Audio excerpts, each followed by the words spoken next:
So the very simple question, because the American people are asking, is where was the Fed, where was the chairman of the Fed in terms of observing the recklessness, the speculation, the casino-type activities that were taking place on Wall Street, which precipitated this major economic decline.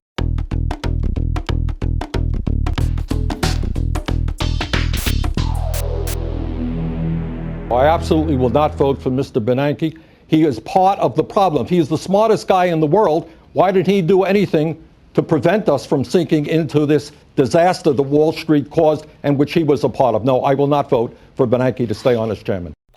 I've recently put a hold on the renomination of Ben Bernanke as chairman of the Fed, and I'm going to do everything that I can to see that he is not reappointed. Now, why am I doing that?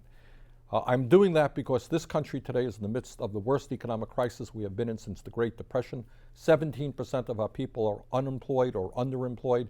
1 out of 4 kids in this country is on food stamps. Millions of people have lost their homes. The gap between the very rich and everybody else is going wider.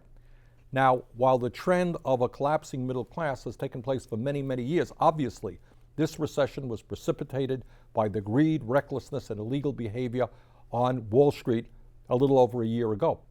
Now, one of the key responsibilities of the Fed is to maintain the safety and soundness of our financial institutions. That's what their job is. That's why they have almost 3,000 bank supervisors. So the very simple question, because the American people are asking, is where was the Fed, where was the chairman of the Fed in terms of observing the recklessness, the speculation, the casino-type activities that were taking place on Wall Street, which precipitated this major economic decline? And the answer is the Fed was asleep at the wheel. Bernanke did not do the job that he was supposed to have done. So for that reason alone, Mr. Bernanke should not be reappointed. But then we have to ask, what did he do after the financial collapse? Was he paying attention to the middle class and working families of this country, or was he primarily preoccupied with the well-being of large financial institutions on Wall Street? I think the record is pretty clear that his worry was not the economy, was not creating decent paying jobs or protecting consumers. Now, one of the responsibilities that the Fed has is to protect consumers. The chairman of the Fed could have said to the bailed out financial institutions, you know what? You're not going to charge working Americans 25 or 30% interest rates on their credit card. We're going to put a cap on what you can charge, perhaps at 15%, which is what credit unions get. He could have done that. The chairman of Fed could have said to bailed out financial institutions, you know what?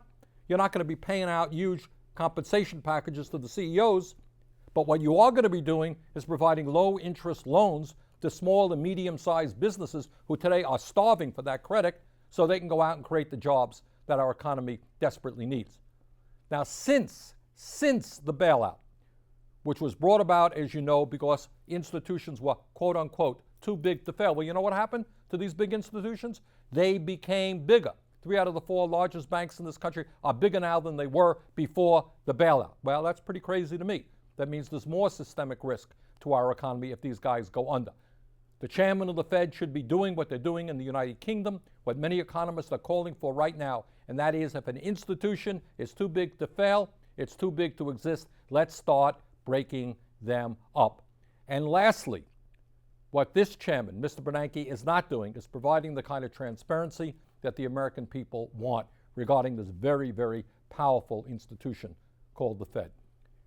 When Bernanke came before my committee, and I'm on the budget committee, and I said, Mr. Bernanke, you have lent out trillions of dollars in zero interest loans to some of the largest financial institutions in America. Can you please tell me the names of those institutions and what the terms and agreements were?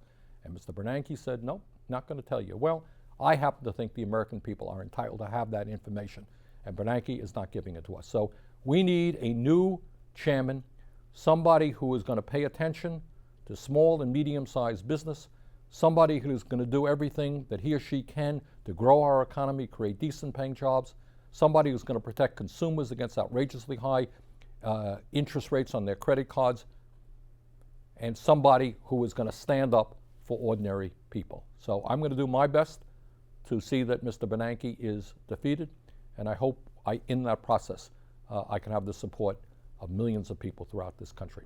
Thanks very much.